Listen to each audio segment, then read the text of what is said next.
Welcome back to the News at Noon. Tom Hanks is taking on science fiction in the new Apple TV Plus release of the movie Finch. Our Matt Perrin shares his take in this Monday movie review at noon.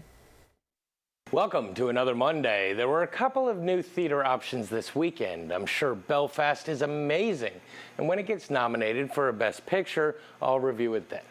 I'm sure the Clifford movie was cute, but due to scheduling conflicts, I had to take a streaming option this weekend.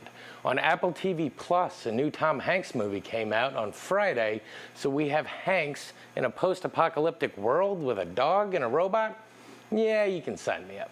I gave it a watch, and without any further ado, here's a look at Finch. Our movie begins in a future St. Louis decimated along with the rest of the world by a solar flare followed by a huge EMP. We soon meet Finch, played by Tom Hanks. He's out scavenging for food and supplies, hitting stores, and then marking them off a map. We immediately see the dangers of this world as Finch has to suit up to ward off temperatures and radiation, but is also soon fleeing from an incoming dust storm. We see him return to what he has made home at his old place of employment. Finch was an engineer, and we see that he is handy with robotics. We also meet Goodyear, Finch's dog and only living companion. He was rescued from a dire situation, and it is for Goodyear that Finch does everything. And as we see, he even builds a robot to care for the pup. The robot is activated and Finch begins to download all of the programming he will need to complete his tasks. Suddenly, Finch sees that a huge storm is heading their way and is able to determine that it will last for 40 days. They don't have the supplies to survive that, so the robot, self-named Jeff, must quickly be taught to walk, and his data dump must be cut short for the group to flee, looking for a new home and supplies. San Francisco is decided as the destination. As the movie progresses, we start to see the many tropes that we are used to seeing in these types of movies. Jeff is on a journey to learn. He has plenty of facts, but he's learning life lessons, from the basics of learning to drive, to learning to care for and interact with Goodyear, to the learning of common sense. In essence, he's taking a journey towards becoming human. We see that other people can be more dangerous than the environmental disasters, but most importantly, we learn what it is to live and what it is to be human.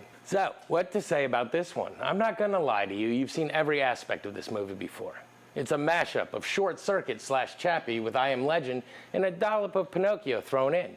So yes, it's very predictable, but unlike those previous movies, this one has Tom Hanks leading the charge. And yes, he does it well. He takes you on this journey from cranky old man to bewildered optimist and does it flawlessly. Does it progress a little slowly? Yes. But just because it's set in a post-apocalyptic world doesn't make it an action movie. It's an emotional journey focusing on companionship and what it means to be human and to live. So in that sense, it may not be the kind of movie you were expecting, but it does its job for what it is.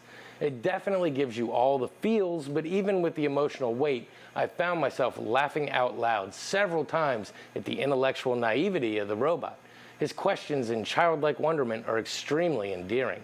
So yes, from the earliest parts of this movie, you can see where it's heading, but even though it's dragged out a little, it is a rewarding ride getting there. Plus, who doesn't love a story centering around a cute little dog?